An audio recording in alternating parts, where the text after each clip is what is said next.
I'm well aware that whether you're here in person or through the medium of motion picture, that for most of you, it's not easy to fit meetings of this kind into your schedules. But the fact that you are here indicates that you do have an interest in the subject. So in order not to waste any of your time, let's dispense with the usual preliminaries and get right down to the business at hand. We're going to examine in quite a bit of detail the communist theory and practice of revolution, particularly as applied to the United States. Now, this will not be something dreamed up out of thin air. This will be the strategy as taught by them and advocated by them in their own manuals, in their textbooks, and in their schools. The new program of the Communist Party on this subject has this to say. The term socialism describes but the first stage of a new society that in its full development is called communism. Socialism is a transitional stage. Jim Carrey, everybody. I went out today and bought me some freedom-friendly Nikes. Yeah, that's right. As a salute to Colin Kaepernick, to Nike, congratulations on your fantastic choice. Thank you so much. Well, it's good to be back in dystopian America. The Republicans are running with the word socialism. They're trying to say... They're trying to scare people. Scare people. It's communism. It's Venezuela, Trump says. We're going to be living in Venezuela. I grew up in Canada.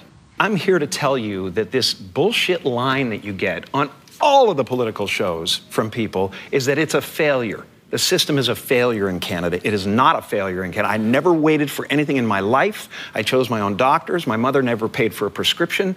It was fantastic. And I just got back from Vancouver, and I keep hearing this, like, Canadians are so nice. Canadians are so nice. They can be nice because they have health care. Because they have a government that cares about them. In Canada, the authorities say it's now a state of emergency. Riot gear swept through Canada's capital. Today, police in Ottawa used batons and pepper spray. You just trampled that lady. Look what you did to her! Medical wait times in this country are longer than ever. The cost of living just keeps climbing. There's a socialist coup unfolding in Canada, and we taxpayers are funding it. In the recent years, a lot of Canadians have been watching their once well-regarded country become what some are even calling tyrannical. A country previously hailed as the most free and democratic in the world. Now, the People's World, the official West Coast newspaper of the Communist Party, ran this rather interesting editorial. What is needed now is an effort that begins to approximate the magnitude of the problem. As a minimum, such a program should demand massive emergency action by the federal government. The federal government has invoked the Emergencies Act. As of today, a bank or other financial service provider will be able to immediately freeze or suspend an account without a court order. If you are involved in this protest, we will actively look to identify you and follow up with financial sanctions and criminal charges. Banks have already started to freeze the accounts of people involved in the protests. Please get out. Immediately get out. Intimidating people in a church during the Passover. Unbelievable. Growing up under communist dictatorships, I have been warning Canadians that that's what's coming. I could smell it. I could see it at every corner. We will not put up with this anymore. We are fighting back. Protests, public protests are an important part of making sure we're getting messages out there, but using protests to demand changes to public policy is something that I think is worrisome. Okay. So here we have the Prime Minister of Canada saying that, yes, we have a highly functioning democracy and they have the right and freedom to protest. However, if those protests are used to demand change in government policy, then no. The small fringe minority who are holding unacceptable views that they're expressing.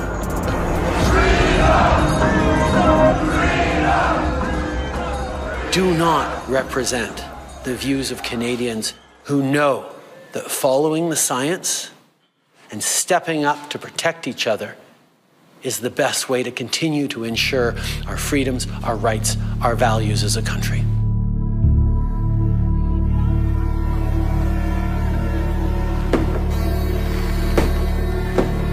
Liberal Prime Minister Justin Trudeau claims to be following the science, but Trudeau's science often comes in the form of this bizarre authoritarian technocracy.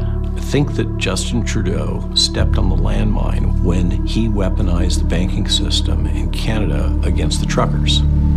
Those peaceful trucker protests, you know, their most violent act was honking their horns. And in retaliation, they had their access to their bank accounts, and anybody that supported them in any way had their access to bank accounts eliminated. And at that moment in time, we all came to realize what was really going down. Even with Sun TV watching for any slip, he was asked which country he most admired and referred to China. There's a level of admiration I actually have for China because their basic dictatorship is allowing them. I applaud China for stepping up. Excuse me, I applaud Canada. You can tell what I'm thinking. Minister who openly admires the Chinese basic dictatorship, who tramples on fundamental rights by persecuting and criminalizing his own citizens as terrorists just because they dared to stand up to his perverted concept of democracy, should not be allowed to speak in this House at all. Mr. Trudeau, please spare us your presence. Thank you. Canadians know where I stand. This is a moment for responsible leaders to think carefully about where they stand and who they stand with. While Justin Trudeau makes a compelling case study, he is not the only dictator on the rise. Under the new rules provided by the COVID-19 emergency, many other elected leaders were empowered to show their true colors. Interesting how they all marched in perfect lockstep while chanting the same slogans. This pandemic has provided an opportunity. Here we are now with an economy in crisis, but with an incredible opportunity. It's certainly a major crisis, but it also offers us a unique opportunity. Unprecedented opportunity to rethink and reset. The great opportunity for reset. Opportunity for us to reset. For a reset.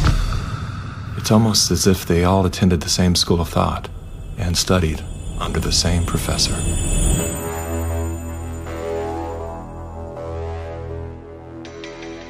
Some people would say this revolution is characterized by the fight of robots against human beings. And we will win this fight. Professor Klaus Schwab was born in 1938 in Ravensburg, Germany, where Nazi crimes against humanity were committed. His father, Eugene Wilhelm Schwab, was the managing director of Escher Weiss Ravensburg, a company that used slave labor to manufacture weapons of war for the Third Reich. While Klaus's father was at the helm, the Nazi Party awarded Escher Weiss Ravensburg the title of National Socialist Model Company.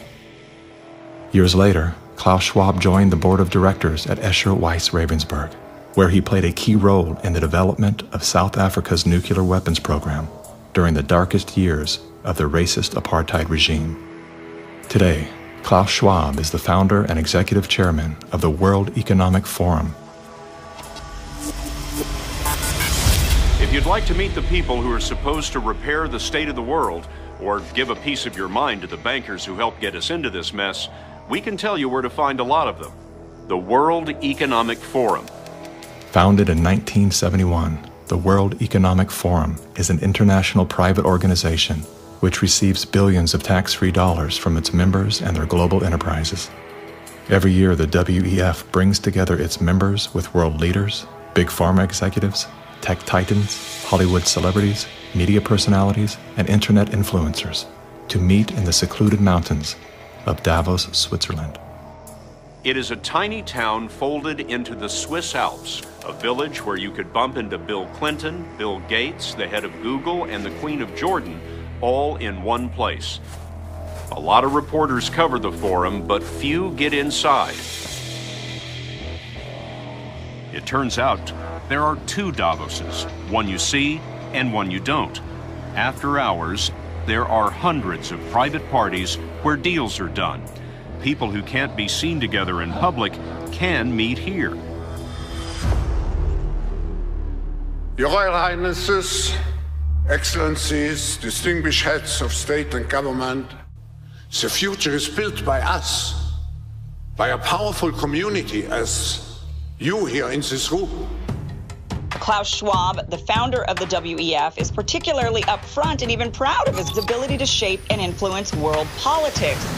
I created the community of global shapers as a means, as a force to shape our common future. And of course, their Global Young Leaders program is a grooming ground so that when they ultimately infiltrate cabinets, We penetrate the cabinets. they will likely tend to govern a certain way. Nobody will be safe if not everybody is vaccinated. The names and the countries he mentioned ended up being some of the most dystopian and authoritative during this pandemic. Names like Ms. Merkel, Vladimir Putin, and so on. Other names, Jacinda Ardern, Sebastian Kurz, Mauricio Macri, Mark Zuckerberg, Jack Ma, Gavin Newsom, Stéphane Bancel, Chelsea Clinton, Leonardo DiCaprio, Sanjay Gupta, Dr. Leana Wen, Alexander and Jonathan Soros, George Soros' sons, and several of the Rothschilds. And of course, Now, who could represent such a world better than you, Prime Minister?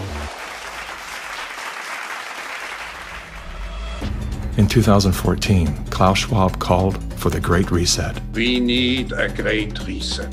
which he positioned as the solution to the world's most urgent issues. The dark reality of Schwab's agenda is detailed in his best-selling book, COVID-19, The Great Reset. His endgame mission is to replace independent governance with a top-down controlled, one world government and a central bank-controlled digital currency.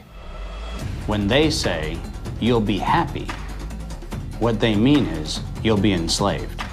That's why they're talking about a Great Reset. That's why they're talking about introducing this quasi-communist, quasi-socialist agenda.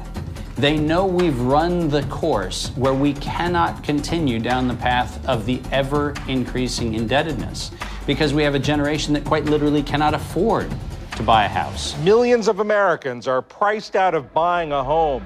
And so it's easy to tell that generation, we're going to forgive your college debt, Student debt relief. and set your expectations lower. You're going to rent forever. We're going to celebrate the tiny house movement. We're going to do all of these things which sound cool because they're shaping our narrative so that we become capable of expecting less. What we need to do is not expect less. We need to remove inefficiencies so we can experience more. And that's the subtle distinction that the Great Reset is missing. Like most globalists, Schwab regards communist China as a shining model of how he intends to transform the world. We now welcome His Excellency Xi Jinping. China has made significant economic and social achievements under your leadership. Chinese influence on global affairs is growing. The founder of the World Economic Forum, Klaus Schwab, says that this is what motivated the group this year to invite President Xi Jinping to deliver the keynote address in Davos. Schwab said Xi's presence was a sign of the shift from a unipolar world dominated by the United States to a more multipolar system in which rising powers like China will have a step up and play a bigger role. I think it's a role model for many countries. But we have to go one step further. It's a systemic transformation of the world. Artificial intelligence, the metaverse, synthetic biology, our life in 10 years from now will be completely different, and who masters those technologies will be the master of the world. Similar to his protege, Justin Trudeau, Klaus Schwab makes a fascinating case study. Yet he too is merely the master of his own world. Economic Forum. Science is replacing evolution by natural selection with evolution by intelligent design. Not the intelligent design of some god above the clouds, but our intelligent design and the intelligent design of our clouds. The IBM cloud, the Microsoft cloud, these are the new driving forces of evolution. Today, we have the technology to hack human beings on a massive scale, And by this I mean that if you have enough data and you have enough computing power, you can understand people better than they understand themselves, and then you can manipulate them in ways which were previously impossible. You know, the whole idea that humans have this soul or spirit and they have free will, that's over. Now, how exactly will the future masters of the planet look like? This will be decided by the people who own the data. Foreign powers can collect, store, and exploit biometric information from COVID tests. U.S. intelligence officials tell CBS News that China is trying to collect Americans' DNA in hopes of controlling the future of healthcare. China's test kits are a tool to help China compile genetic data. The Chinese aren't the only ones exploring this technology. The U.S. is working on it as well. The White House is ramping up its COVID response, announcing Americans can once again get free COVID test kits as concerns are growing over a rare... Data is the most important asset in the world. Those who control the data control the future not just of humanity, but the future of life itself.